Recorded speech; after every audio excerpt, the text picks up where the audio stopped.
Hello, traders. FX Pip Collector here. Today is Monday, February 12th, and I'm going to be analyzing the US dollar Canadian, starting on the monthly, working my way down to that 1 hour time frame for the full top-down analysis.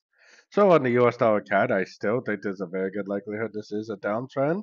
I still think this is an A over here. I think this is an A, B, C, or B, and I think we're going to go down to make a wave C, probably all the way down to the 100% Fibonacci extension. Maybe it's going to turn into a wave 3, but I think it's more likely a 1, 2, 3, 4, 5 of wave C that's forming. So let's take it down to the weekly time frame. Weekly time frame, I actually still think this push down right here is a wave 1. I still think that we're currently in a wave 2. Whether or not the wave 2 is over is debatable. I kind of think there's a very good likelihood that it needs to go up more before it actually does go down to finish off the wave 2 and then eventually go down for the big wave 3.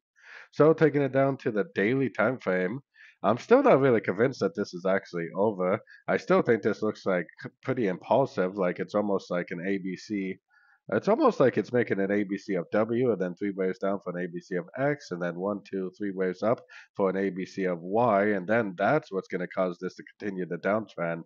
1, 2, 3, 4, 5 of 1, WXY of 2, and then eventually back down for the bigger wave 3. So let's keep going down to that 4 hour time frame.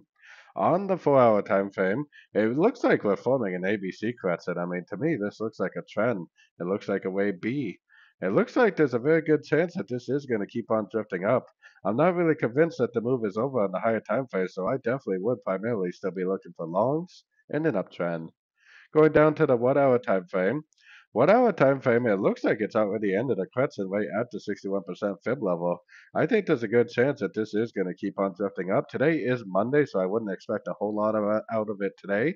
But we do have CPI coming out tomorrow for the US dollar. We're going to have to reevaluate all these dollar pairs and see what they look like closer to the news tomorrow. But at this point, it kind of seems like this needs to continue up for now. And then maybe tomorrow's news will actually cause this to end a wave 2 on the higher time frames and start to move down for the bigger wave 3. So don't forget to join my free Discord channel. The link for that is on the screen and in the description. Thanks and happy trading.